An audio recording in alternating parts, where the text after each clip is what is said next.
আপনি সাংবাদিকতা থেকে প্রেস সচিব হলেন, আবার যখন অন্তর্বর্তীকালীন সরকারের মেয়াদটা শেষ হয়ে যাবে, আপনার গন্তব্য কোথায়? আমি এটা এখনো নিয়ে ভাবি নাই, কারণ আমাদের এখনো আরো কয়েক মাস তো আছে। মেবি ইলেকশনটা যখন হবে তারপরে আমি ছেড়ে দিব। খুব ইচ্ছা, একটা খুব একান্ত ব্যক্তিগত ইচ্ছা যে বই লেখা। তো বই লিখলে তো বাংলাদেশে সংসার চলে না, আমার তো সংসার চালাতে হবে। তো সেই চিন্তা করে আমার হয়তো জার্নালিজমে আমার ফিরতে হবে। আবার কেউ কেউ বলেন যে ভাই আপনি তো প্রেস কনফারেন্স খুব ভালো করেন, পলিটিক্সে আসেন। হ্যাঁ, আপনার পলিটিক্সে খুব ভালো ফিল্ড।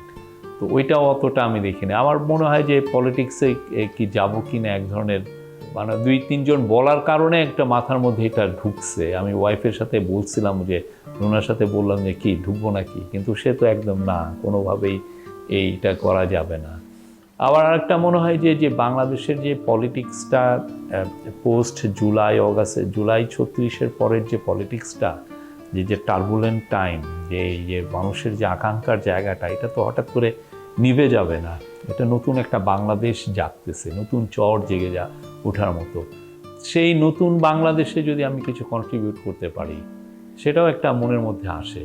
কিন্তু আমার প্রাইমারি ইচ্ছা আমি জার্নালিজমে ফিরে যাওয়া, লোকাল জার্নালিজমে ফিরে যাওয়া, নিজে যদি কোনো পত্রিকা দিতে পারি সেটার একটা খুব ইচ্ছা আছে। এটা আমার খুব লিখতে ইচ্ছা করে। সারাদিন মনে হয় যে লিখি লিখি লিখি।